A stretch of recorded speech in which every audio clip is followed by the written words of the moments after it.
первых сериях мы отправились на машине из Москвы на Кавказ. Получив в Нальчике арендный «Дастер», прокатились в Черекское ущелье, где осмотрели местные достопримечательности.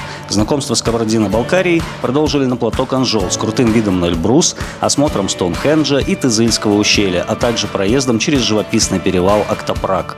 Еще посетили могильники Фардык-Кишинева и Тюбю и знаменитые Чегемские водопады. А вот что будет в этой серии. Поэтому мы решили быть хорошими туристами. Застряла девятка. О, Поля, так до конца. Поля, не балуйся. Одна быстро садись. Ой, мама!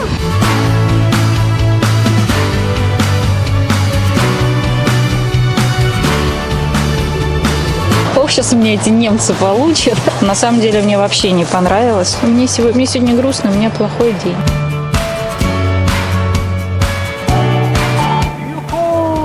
Произошел эпик фейл и затылком ударился. Ну, прямо иногда острая боль такая. Ку-ку. Здесь все держится как будто на соплях. Видно останки людей.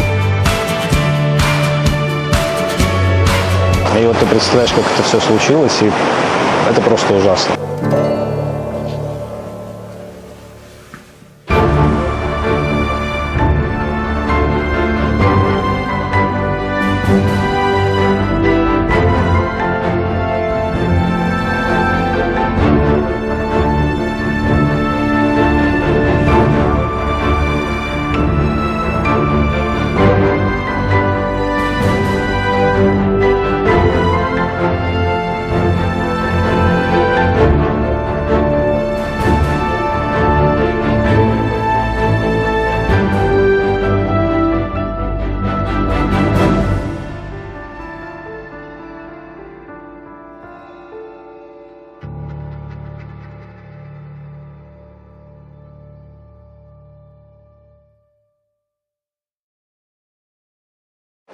С добрым утром, друзья!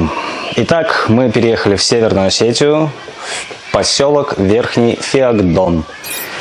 И заселились в такой вот домишко. Это коттедж. Такой большой-большой коттедж. Заселились вчера уже часов в 10, ну, в 9 вечера. Коттедж такой очень своеобразный. Он большой, достаточно пустой. Видите, какое пространство. Здесь хоть танцевать можно. Потом сгоняли в магазин, пока поели, приготовили. В общем, только ближе к часу ночи мы отправились к Морфею.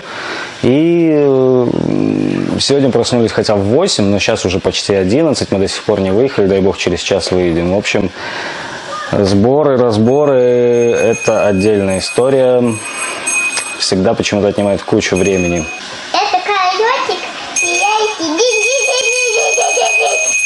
Да, микроволновка, индукционная плита однокомфорочная. В принципе, все необходимое есть. Холодильник есть. И диван тоже раскладной. Здесь спал я. И большой стол. И 4 табуретки. И, собственно, практически все на этом. Еще одна интересная фишка, что здесь как бы закрытая территория. У каждого коттеджа, их здесь 3. Есть вот такой персональный дворик. Но видно, что сделано все недавно. Не знаю, будет ли еще что-то доделываться. Здесь есть мангал. Это какая-то скамеечка непонятная. Мне кажется, от строителя осталось. И вокруг горы. Вот там, наверное, на эту камеру не будет видно, находится древний город Смити. Тоже там уже остались только башни и развалины. В общем, это наша первая такая прям настоящая ночевка в горах. Здесь у нас еще санузел, как обычно, объединенный. Большой бойлер. Тебе хватило воды? Тебе хватило воды горячей? Вот, нам хватило обоим помыться, мне побриться. Ну, немножко мокровато, но нормально.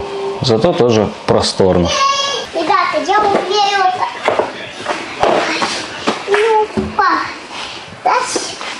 вот так я умею стоять, а поддонник не может вот так упасть. Еще лайк, подписка.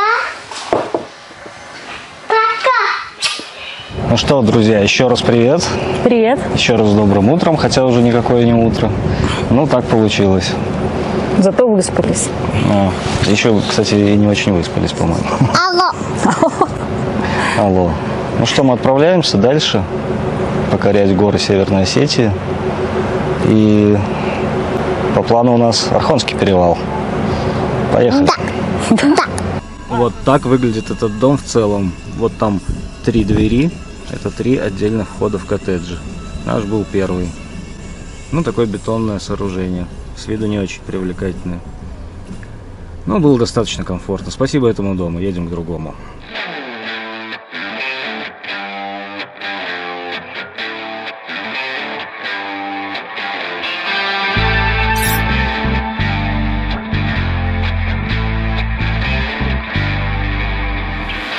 В Северной Осетии мы проведем 2 полных дня. И на сегодня план у нас довольно простой. Сначала хотим подняться на Архонский перевал к Феогдонскому ретранслятору, куда мы сейчас и направляемся. Затем хотим доехать до Медограбинских водопадов. Возможно, что там же и заночуем.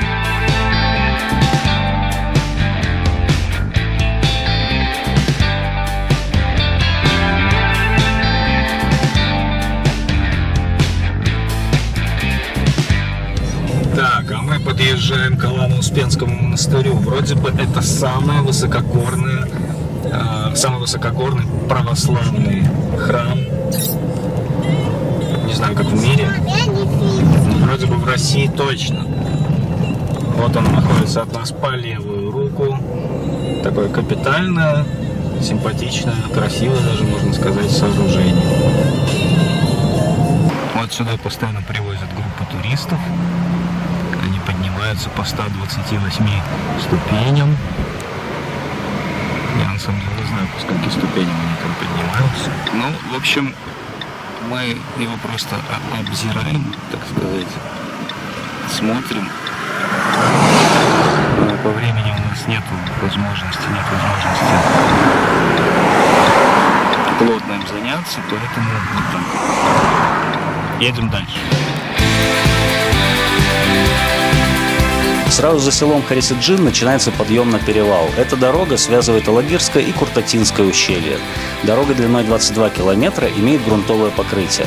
Она достаточно широкая и проходима на любой машине, хотя кто-то ломается и здесь. Нужно добавить, что в период сильных дождей здесь могут возникать промоины. Пара таких нам повстречалась, но проезду они не помешали. Кстати, полное видео подъема на перевал со стороны Куртатинского ущелья доступно нашим подписчикам на Бусти. Ищите ссылку в описании. А едем сюда мы, как и масса других туристов, с целью посидеть на ставшей за последние годы знаменитой лавочке счастья.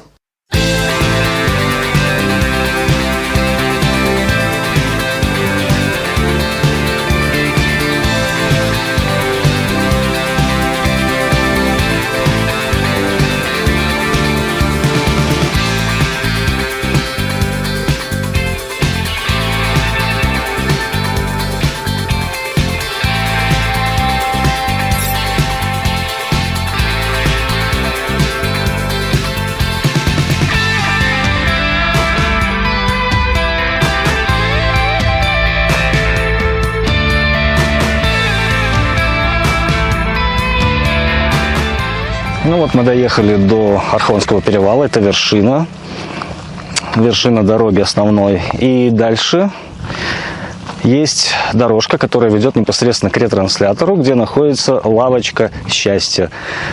Туда можно доехать на машине, туда есть дорога, и нам тут ребят поспрашивали, говорят, вы на Дастере точно проедете, но я читал, что она очень узкая, могут быть проблемы со встречкой, потому что не разъехаться. Ну и вообще местные писали, что нафиг вы туда ездите, разбиваете дорогу, убиваете природу, все делаете не так, плохие туристы. Вот, поэтому мы решили быть хорошими туристами. Вот оттуда мы приехали по этой дорожке. Ну, я теперь все сравниваю все дороги с Канжолом, что перевалок Топрак, что вот этот подъем на Архонский перевал сложности не представляют. Для полного привода точно. Ну а здесь дорожка уже вот сразу начинает быть весьма веселой. Я думаю, что проехать, наверное, можно, но желательно иметь некий опыт, потому что здесь все вот так вот, как видите. Ну, в общем, с Полиной, конечно, идти сложно. Во-первых, медленно. А во-вторых, она отказывается долго идти ногами. Быстро начинает проситься на руки. Поэтому сейчас мы ее взяли на шею. Но с детьми мы особо никого не видели. Ну, либо на машинах заезжают сразу. Я теперь знаю, как они сюда едут. Они почти вот так и едут. Да, Оль, ну тут таких много участков, где непонятно, как ехать. Вот и типа. Так. Видишь, вот так надо ехать. Одна так. Угу. Вот так. Они не езжают. Коль, помаши ручкой. Как копать мои ребята? О. Еще одна. Смотрите, сюда даже переднеприводные седаны поднимаются. Попозже здесь еще машины едут.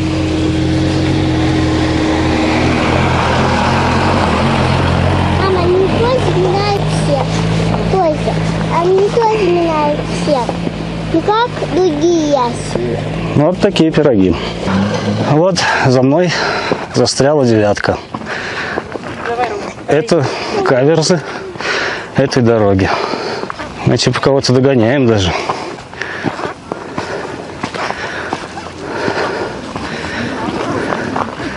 Ну, смотри, он поехал. Назад. Нет, Как? недалеко он уехал. Вперед всех. Так, вот у нас человек пошел сам наконец-то. О, Поля, так до конца. Наверху встретимся.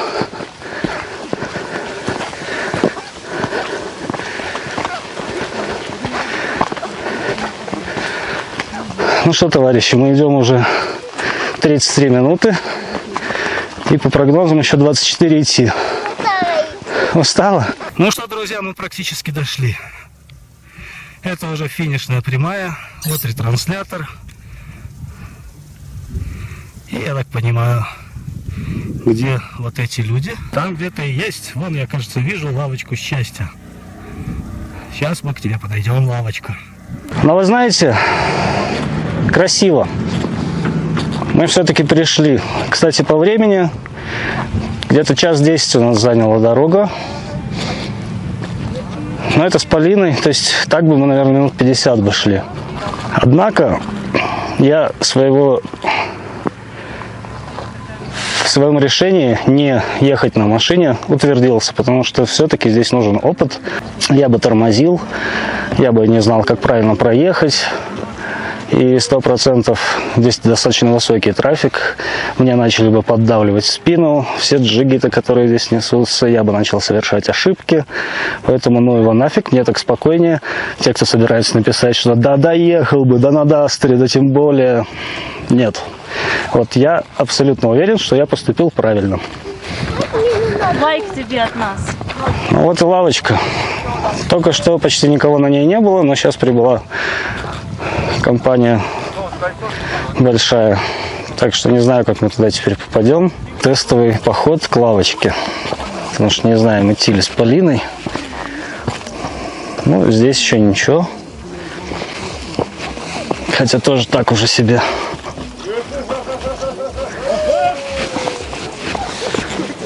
Так.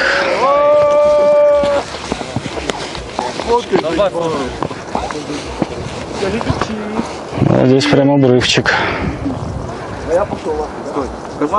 Сколько дней нас, вот как мне это сказать? Обрывчик тут. Здесь ничего, нормально. Поля, не балуйся, сосредоточься. Дай руку. Сосредоточься, здесь не балуются. Видишь внизу обрыв?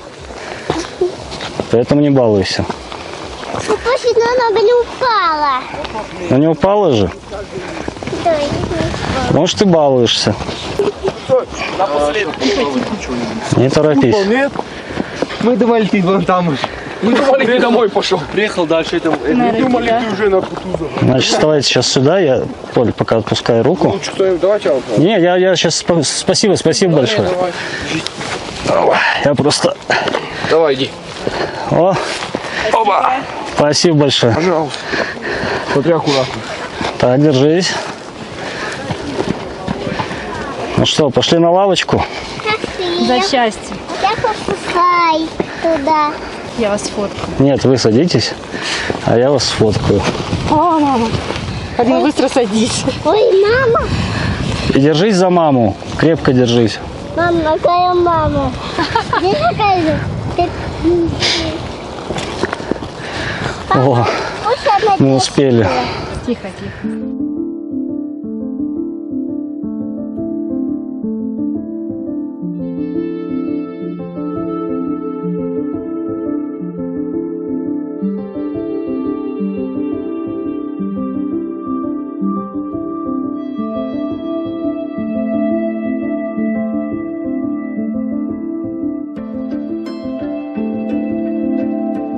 С воздуха все выглядит не так уж страшно, но вживую было все-таки немного экстремально с учетом вертлявой и любопытной Полины. Но в целом вполне себе безопасно. Единственное, что лучше приезжать пораньше, чтобы действительно словить дзен на лавочке в одиночестве, иначе вас будут постоянно подпирать все новые и новые желающие. Когда и как появилась лавочка счастья? Нейромозг Алисы из Яндекса выяснил, что в 2010 году, но это не точно. Популярна легенда, что некий молодой человек установил ее для своей возлюбленной с надписью «Катя, я тебя люблю». Потом любовь прошла, и надпись заменили на нынешнюю «Счастье не за горами, оно в горах». Ну, а мы с Аней после лавочки разошлись. В смысле, Аня с Полиной пошли вниз, а я с нашим Марти еще немного полетал, чтобы запечатлеть очередные умопомрачительные виды Кавказских гор.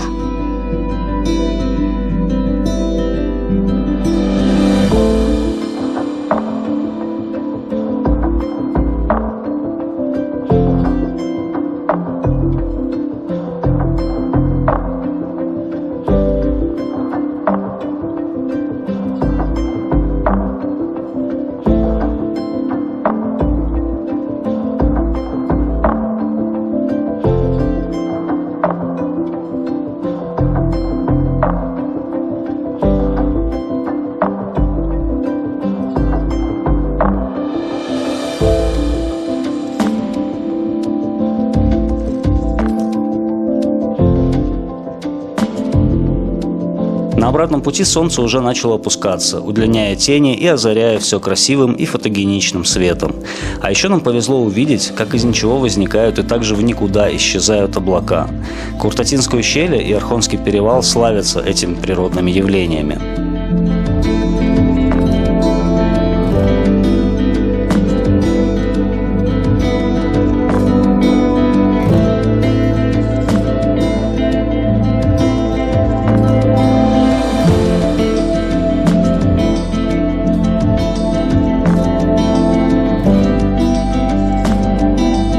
Это красиво и атмосферно. Казалось бы, только что мы были под лучами яркого солнца, и вот уже едем внутри облака. Вокруг все хмуро, впереди нет видимости, и ощущения меняются на 180 градусов.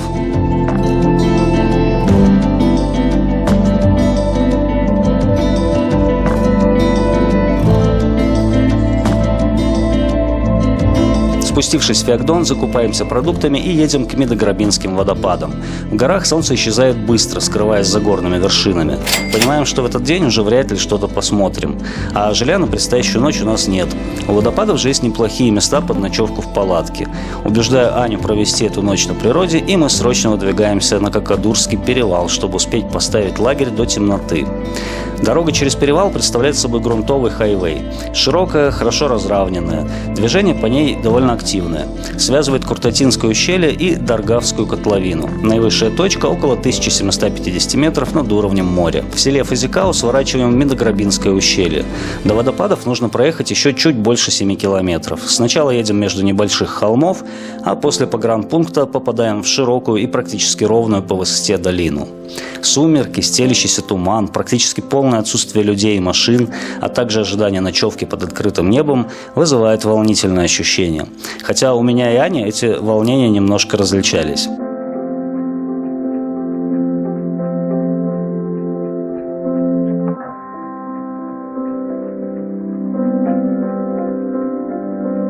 самом конце пути все-таки увидели довольно много туристов, которые до самой темноты возвращались с водопадов и разъезжались. Паркуемся и начинаем готовиться к ночевке. Ночевать, кстати, в итоге мы остались тут совершенно одни.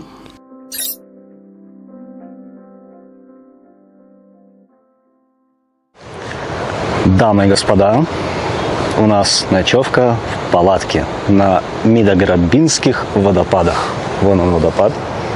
Ну, его, конечно, эту камеру, наверное, не будет видно, но мы завтра утром на него посмотрим. Посмотрите, как там красиво. Облака стелются. Здравствуйте, дорогие телезрители нашего веселого канала. Пикаки-фуй. Ты тоже можешь рисовать. Я не знаю, будет ли что-нибудь видно. Надеюсь, что что-нибудь будет видно. У нас оказалось всего 2 фонарика, точнее 3, но 3-й не налобный. Что-то папа не подумал. Папа решил взять фонарик маме, у папы уже был, а про Полину что-то не подумал. А Полине фонарик оказался нужнее всех. Ну, в общем, прошу на стол свет направить. Вот такой у нас ужин. Это у нас уже был суп. И сейчас у мамы какие-то макарошки. У меня вообще-то паста карбонара. Паста не карбонара. похоже, что ли? А у меня жаркое, между прочим, с мясом. Ну, немножечко по 50 для сугреву. Не просто все было. И еще вся ночь впереди. Но в целом нормально. В целом мы так, в общем-то, держимся. И палаточку я вам покажу чуть-чуть попозже. Мама, что вы скажете? Немцы пришли. Ох, сейчас у меня эти немцы получат. Похлеще, чем в 41-45. Да. А почему? Потому что в стрессе сижу я. Оттягивалась в момент до последнего и надеялась, что он не случится. Ну, то есть все хорошо, как я уже говорила. Я не против палатки, но меня смущает, как это все будет. Тут холодно. То есть, понимаете, одно дело с ребенком в палатке, когда ночью плюс 18 где-нибудь на югах.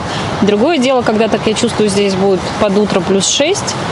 Тут да не будет Полина. тут плюс 6, плюс 11. А я тебе, главное, ничего не докажу, даже если будет, понимаешь? Конечно. Угу. Вот, поэтому давайте завтра поговорим обо всем происходящем. Уже тогда произошедшем. Ну как, тепло? Пока нет.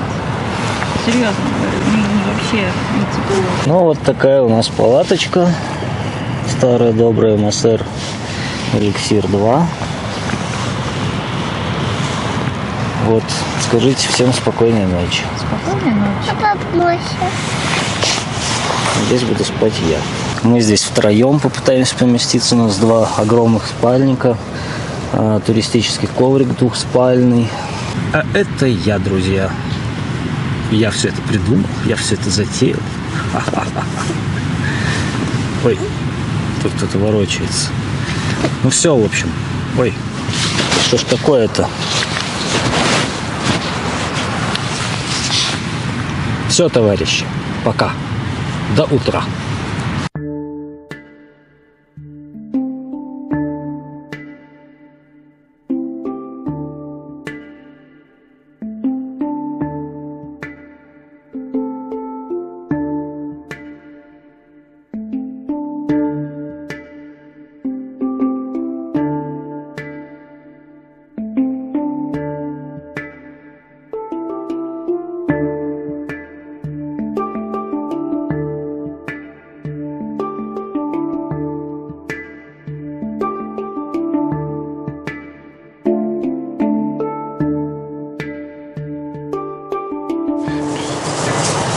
Ну вот, друзья, и наступило утро.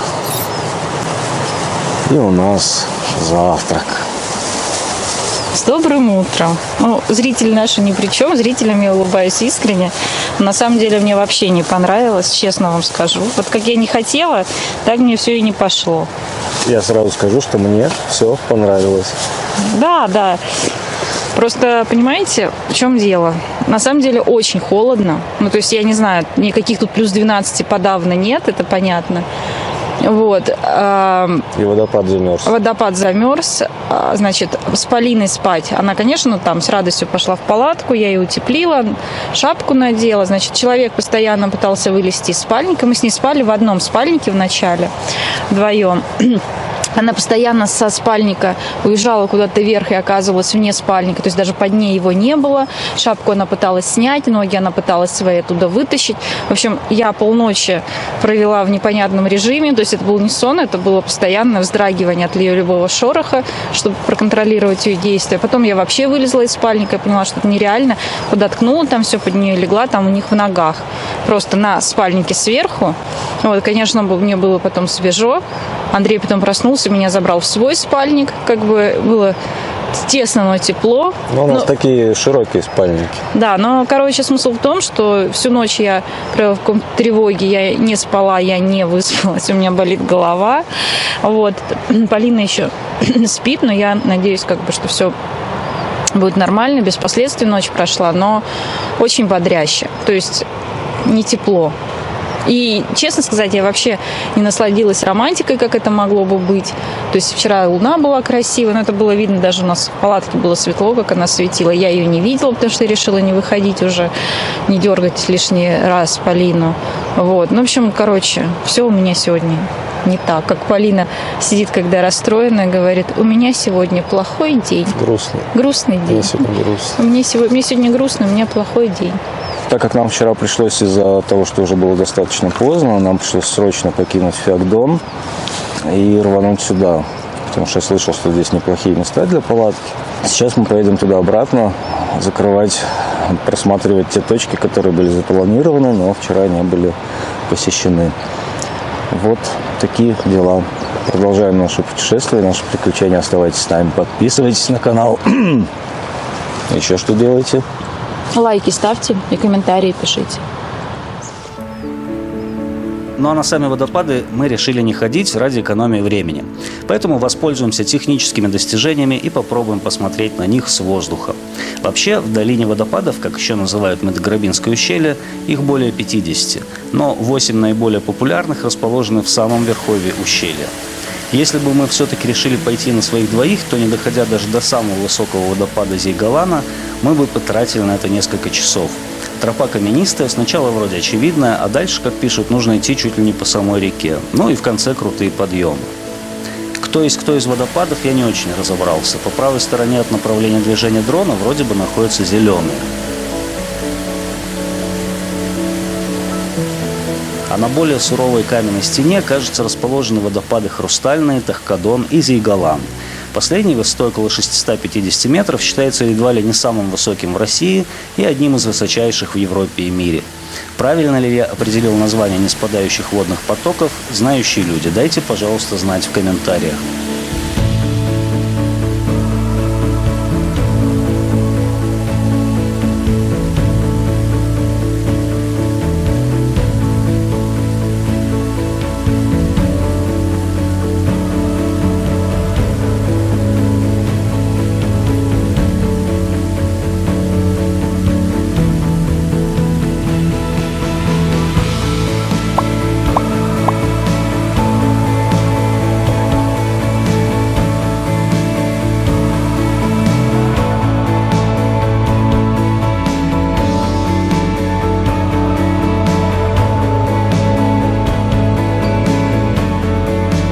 А время мы экономили, так как день предстоит насыщенный.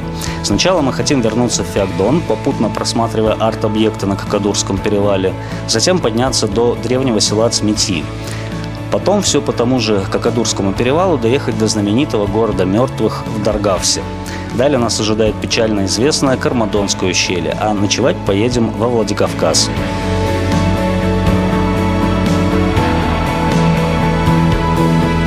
Первый арт-объект на пути – меч в камне или скифский акинак – классическое оружие скифских воинов. Появился тут совсем недавно, в 2020 году.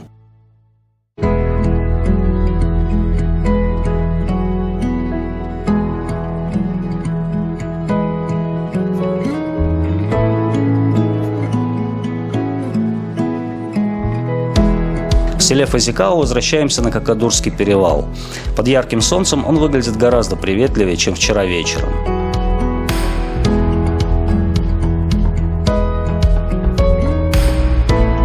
Следующий арт-объект – буква А.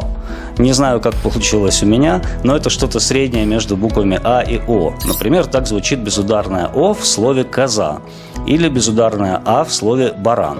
Отсюда видны останки башенного комплекса Курта-и-Тага. Наконец добираемся до качелей, из которых обещают прекрасные виды и яркие ощущения. Ехали, на арт-объект приехали, называется качели. Здесь пока что немного людей, вчера было очень много. Вообще мы приехали, вообще никого не было только что, но буквально за 5 минут, пока мы собирались выйти, понаехала куча народа. А внизу Верхний Феогдон, в котором мы вчера ночевали и в который мы сейчас еще поедем, чтобы посмотреть на город Смити там вдалеке.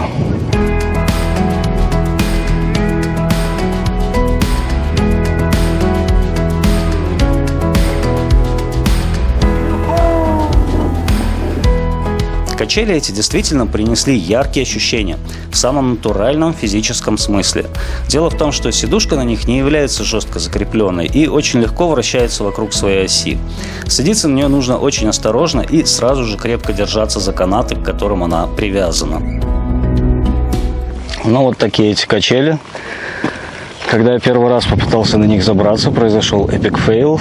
Я перевернулся, такой сальто сделал, бумс, и затылком ударился. Так что будьте осторожны, когда садитесь на эти качели. Возможно... Это очень опасно. Если туда улететь, и тогда будете в песке. Все. Вот, можешь улететь, сказала Полина, это очень опасно, вот спуск. И я хотел сказать, что так как я ударился затылком, то неизвестно, какой я буду в следующие дни. Ну, мне понравилось, не могла расслабиться. Во-первых, я все время что-то переживала, чтобы Полина сзади не подбежала, потому что качели очень тяжелые. То есть мне и так фобия с этими качелями. И плюс еще сразу народ набежал. То есть как бы тоже сразу кажется, что надо уже скорее слезать. Вот, поэтому так бы покататься в спокойной обстановке. Мы еще не услышали вашего мнения о походе на лавочку счастья. Там мне понравилось. Прям хорошая такая получилась прогулочка. Всем рекомендую. Хочешь вино домашнее? Нет, не хочу. Что-то мне там непонятно. Я там все время делаю движение, у меня там что-то дергается.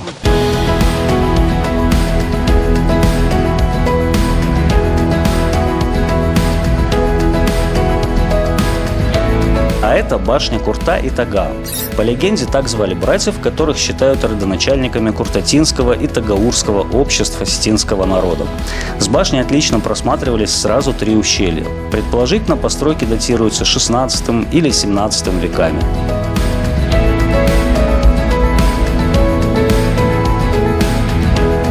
И в 3-й раз они въехали в Феогдон. Вот такие минусы отсутствия нормального планирования перед поездкой. Приходится в одни и те же места возвращаться по несколько раз. Наша цель в этот раз – руины села Цмити, куда можно добраться, свернув на ответвление от основной дороги почти сразу на выезде из Феогдона и не доезжая Аланского Успенского монастыря.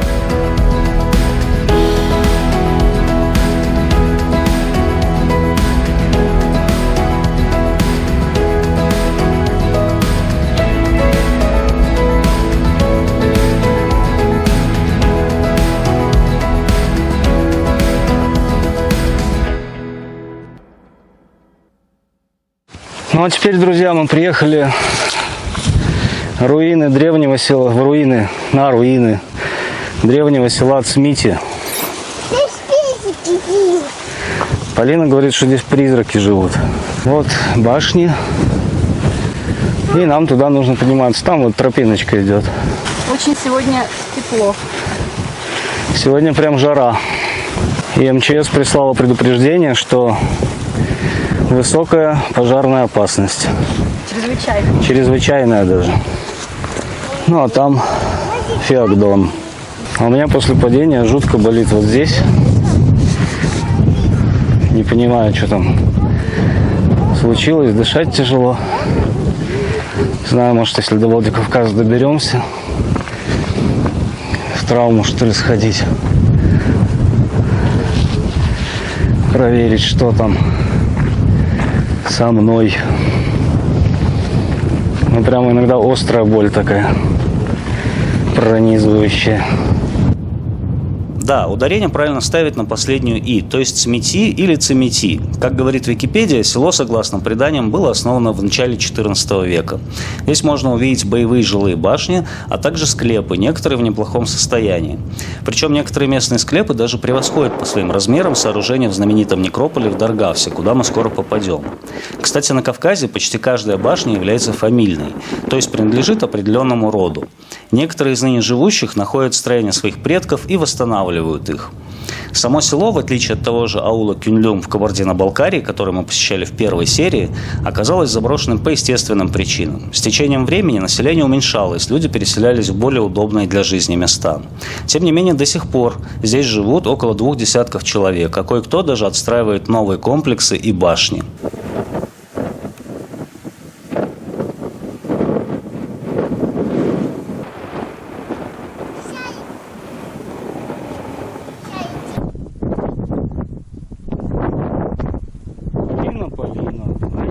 А я вот этого монстрика. О, он уже весь в колючках. Смотри, на глазах. Смешно, да, получилось. Призраки его облепили. Да, видишь, призраки незаметно на него накидали колючек. Да.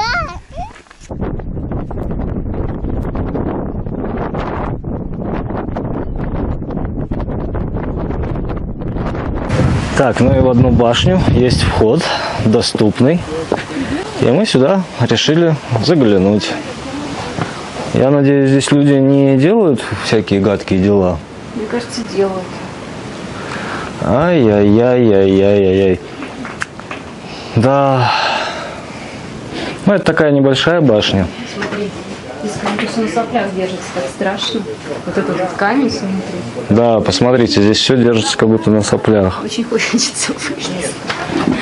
То есть такие вот коп-коп-коп. Кажется, что сейчас чуть-чуть. Вот этот камень практически является держалкой для всех остальных.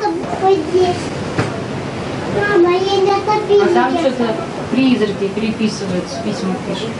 А это, наверное, типа ступени, смотри, на башню залезать. Вон, видишь, камни? Не, мне кажется, это угловые распорки.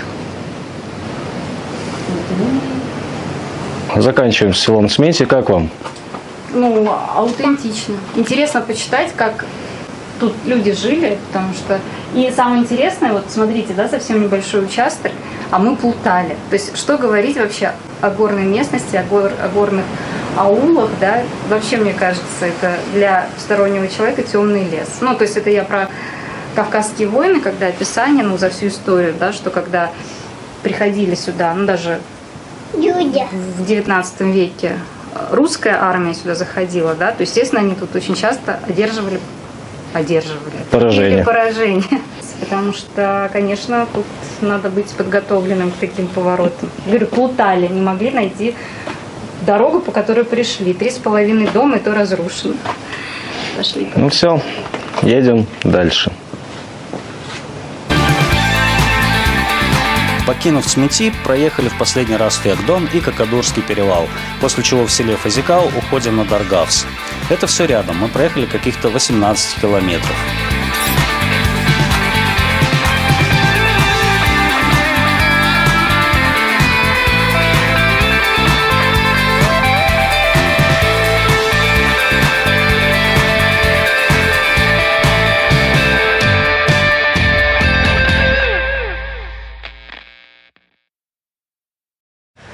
Ну что ж, друзья, мы прибыли в Даргавс, еще один город мертвых. Очень популярная туристическая точка, за посещение которой даже берут деньги. Выглядит она приблизительно вот так. Крупнейшие, по-моему, на Кавказе аж захоронения, более 95 усыпальниц. Ну и, как обычно, нужно идти куда-то наверх, но сначала можно походить чуть-чуть внизу. Сначала походим внизу. Пойдем сходим наверх, чтобы отмучиться. Да, пойдемте сходим наверх, чтобы отмучиться. Здесь опять очень сильный ветер, и что-то я переживаю, сможет ли полететь дрон. В Цмите практически не получилось ничего снять. Здесь я боюсь, что будет такая же петрушка.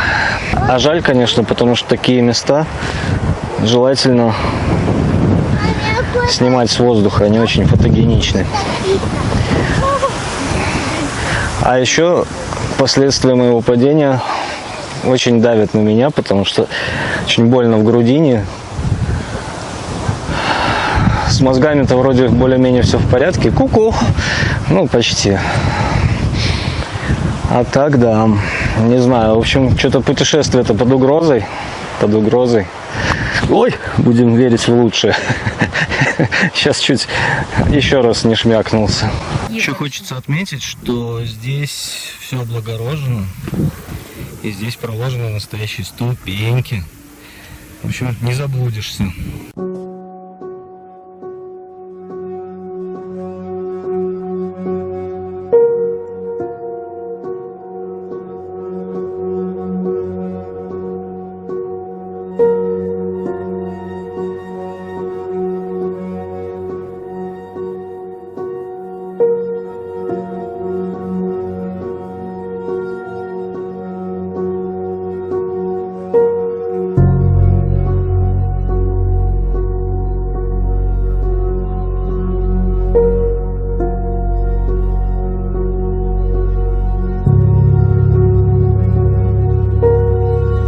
Итак, вашему вниманию Даргавский склеповый могильник или город мертвых. Самый крупный комплекс древних захоронений такого типа на Северном Кавказе. В 95 сохранившихся полуподземных и башенных склепах, как предполагается, было захоронено около 10 тысяч человек. Так много усопших удалось захоронить на столь маленькой площади благодаря ярусности склепов и многослойности захоронений. Первые склепы начали появляться на склонах горы Ремин-Рах еще в XIV веке. Последние же захоронения датируются XIX веком. Застройка велась хаотично, новые сооружения появлялись по мере необходимости и ставились на ближайшем удобном пространстве. Мужчин и женщин размещали вместе. Это фундамент. Здесь и была, собственно, могила. Помещался человек, тело точнее, усопшего. А сверху уже делали надстройку. Хоронили тела в открытом виде, без гробов. Позже стали это делать в ладьевидных колодах. В более редких случаях использовались деревянные гробы, и в 2 полуподземных склепах были обнаружены каменные ящики. Лозы в склепы закрывались, но сейчас почти все они открыты, и во многих из них можно увидеть кости и черепа. Снимать на фото или видео, а тем более доставать человеческие останки, это значит проявлять огромное неуважение к местному населению и его традициям, поэтому мы этого делать не будем. В последние годы из-за этого уже возникало несколько скандалов, и некрополь даже закрывался на некоторое время, пока здесь не установили камеры видеонаблюдения, а за порядком не стало следить частное охранное предприятие. В целом, место, безусловно, атмосферное, если так можно сказать, и достаточно необычное, к тому же имеющее огромную научную и археологическую ценность в мировом масштабе. Ну что ж, вот мы и посетили Даргавск, город мертвых. Ну, интересное место, там в окошечках, в склепах видны останки людей, прям кости, черепа. Вот, ну так немножко, как сказать. Пощекотать нервы. Пощекотать нервы, можно так. Ну, Полина смотрела с интересом. В каждое окошко решила заглянуть. Расстроилась, что все склепы закончились. Вот, так что стоит посетить. Мне кажется, это интересно. Интересно, как происходило захоронение людей, как это выглядело. Вот. Ну, а мы едем дальше. Следуйте за нами. Следуйте за белым кроликом. Подкрепившись осетинскими пирогами в кафе, расположенном рядом с Даргавским некрополем, выдвигаемся к нашей последней на сегодня цели. А цель – это Кармадонское ущелье. В наше время слава его печальна. Именно в Кармадоне на съемках фильма «Связной» погибла съемочная группа Сергея Бодрова-младшего, включая и его самого. 20 сентября 2002 года в 20 часов 8 минут на ледник Колка упала огромная оторвавшаяся глыба льда с горы Джамара. Это мгновенно спровоцировало сход лавинно-селевого потока из льда, камней и грязи. За 15-20 минут все это месиво преодолело порядка 20 километров, достигая скорости около 200 километров в час и сметая все на своем пути. Поселок Нижний Кармадон, базы отдыха, линии электропередач, дорогу и 125 человек, кому трагически не повезло оказаться на пути этого природного монстра. Сейчас мы как раз свернули в долину реки Гиналдон. После схода Колки она вся оказалась заполненной огромными, порой высотой до 250 метров, ледниково-грязевыми массами. Сама река находится справа по направлению нашего движения. Уровень ее русла сейчас выше до ледникового на несколько метров. Нынче на месте селевого потока подрастает кустарник и новый лес, а ледник окончательно растаял только лишь через 12 лет после катастрофы.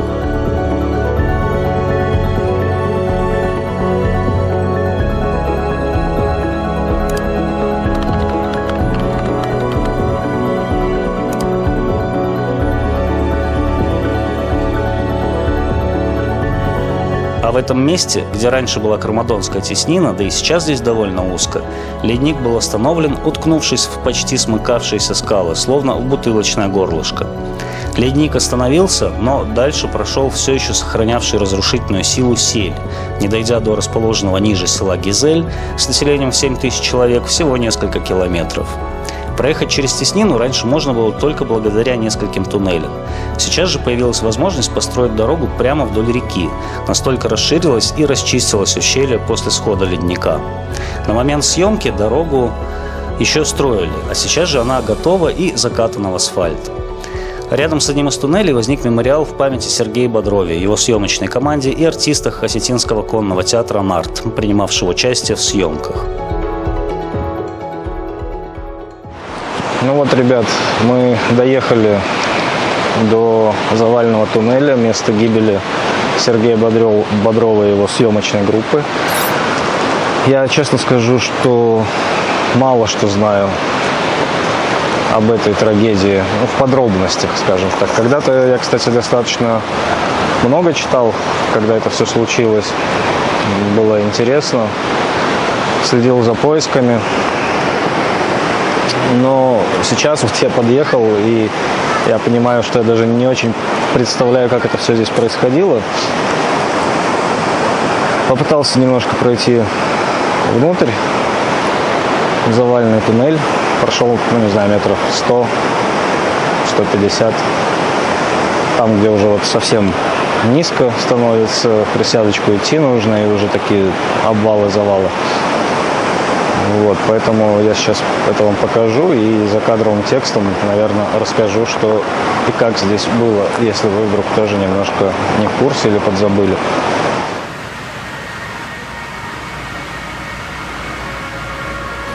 Вот и река Гиналдон. Даже сейчас ее русло выглядит неприветливо, не так, как обычные горные речки.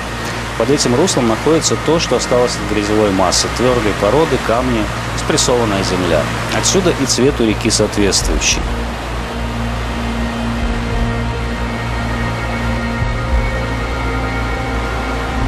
Что касается туннеля, то на самом деле никто не знает, где именно погибла группа Бодрова, артисты и кони театра «Нарт», а также местные жители. За исключением 19 человек. 17 тел нашли практически сразу после катастрофы. Еще 2 обнаружили спустя несколько лет по мере таяния ледника. А 106 человек, из которых 42 непосредственно участвовало в съемках, так и остались без вести пропавшими. Судя по всему, уже навсегда. Катастрофа произошла, когда уже стемнело. Кто-то из свидетелей якобы перед самой трагедией видел свет фар от машин, въезжавших в теснину. Поэтому и возникла версия, что группа после съемок могла укрыться в одном из туннелей. При этом есть версия, что группа была приглашена местными жителями на поминки, и другая, что они организовали свой собственный пикник после первого дня съемок.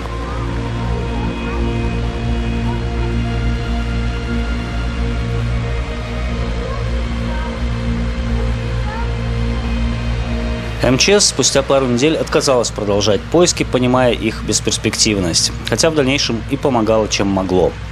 Обнаружить кого-то под 100-метровой толщей льда, камней и грязи было практически невозможно. Однако энтузиасты и родственники не сдавались еще более 1,5 лет. Так как надежда была на туннели, то к ним и пытались пробиться. Пробивались долго, лишь с 20-го раза буровая скважина привела в нужную точку. Внутри все оказалось заполнено грязью, песком и водой. Стало понятно, что найти кого-либо здесь нельзя. 7 мая 2024 года было принято решение прекратить поиски. Вы и сами на этих кадрах можете видеть, насколько туннель оказался забит грязекаменной массой, фактически превратившейся в бетон.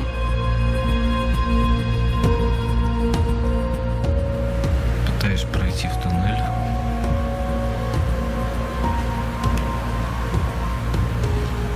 Страшно.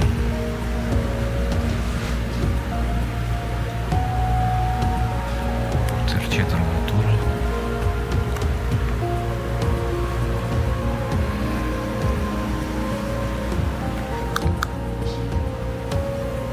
Ну, вот это вот, видимо, все, что принес сель. Это все завалено. Все вот это вот уровень потолка. И вот уже уровень земли нынешний.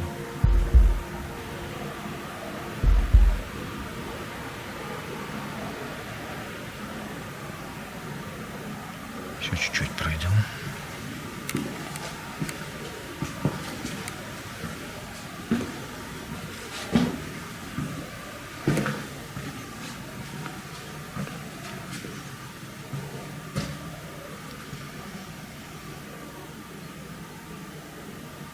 Ну, дальше я не пойду.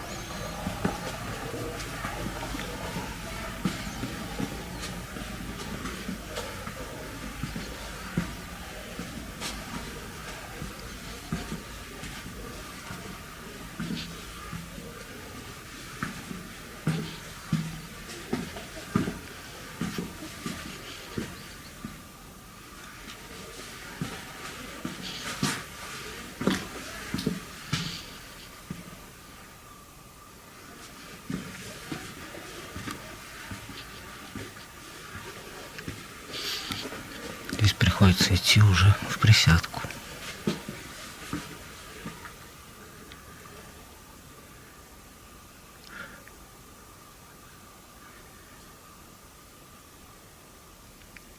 Но все, думаю, дальше точно не стоит.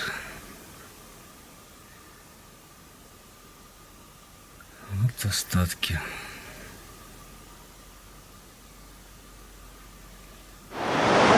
Да. А так, конечно же, я не являюсь поклонником Сергея Бодрова и его фильмов, но когда происходят такие трагические истории, это в любом случае не оставляет тебя равнодушным. Это ужасная трагедия. Очень жаль, что так случилось. И здесь такой туннель, господи, не туннель, а ущелье. Он настолько давит со всех сторон, что здесь действительно само по себе место довольно гнетущее, скажем так. И вот ты представляешь, как это все случилось, и это просто ужасно. Вот такая вот точка в сегодняшнем нашем дне. Ну а мы отправляемся во Владикавказ лечить мою грудную клетку. Да.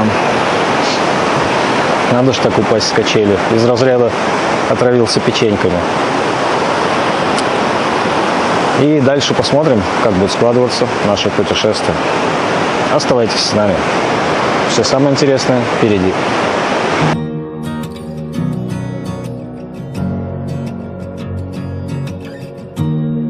Нам остается проехать всего 27 километров до столицы Северной Осетии Владикавказа и нашего пристанища на предстоящую ночь. До села Гизель едем по грунтовке, которую активно ремонтируют и которая на момент выпуска видео уже стала асфальтированной дорогой. А дальше прекрасная трасса уже до точки назначения. В В следующей части мы попрощаемся с Северной Осетией, пребывание в которой получилось недолгим, но насыщенным и интересным. И куда, конечно же, хочется вернуться. Что-то посмотреть еще раз, а еще больше увидеть то, что в этот раз нами охвачено не было. А еще в следующей серии мы с вами побываем в пока что не очень популярной у туристов, но от этого еще более притягивающей Ингушетии, где, поверьте, есть на что посмотреть. Затем окажемся в Чечне, где посетим Грозный и Шали. А еще доберемся до самого южного города России. Подписывайтесь, чтобы не пропустить. Ну, а эта серия завершается. Если наши видео вам нравятся, поставьте лайк, напишите комментарий, это будет хорошим способом поддержать ролик. А канал можно поддержать еще многими разными способами, перечисленными в описании. Среди них подписка на Boosty, благодаря которой вы сможете посмотреть наши видео раньше других и получать дополнительные бонусы. Тем же, кто уже поддержал нас любым способом, мы выражаем огромную благодарность. Ну а пока. И не забывайте, все самое интересное впереди.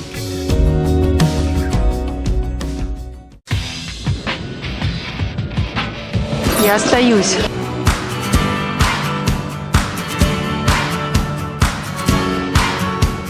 Вот мы и в Ингушетии. Фантастическая дорога. Воздуха не хватает. Ку-ку!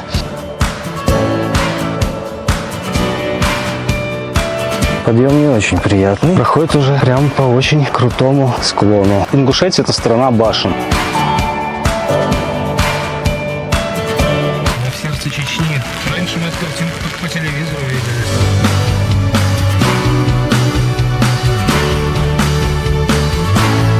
Мы в Дербенте. Ему 5000 лет.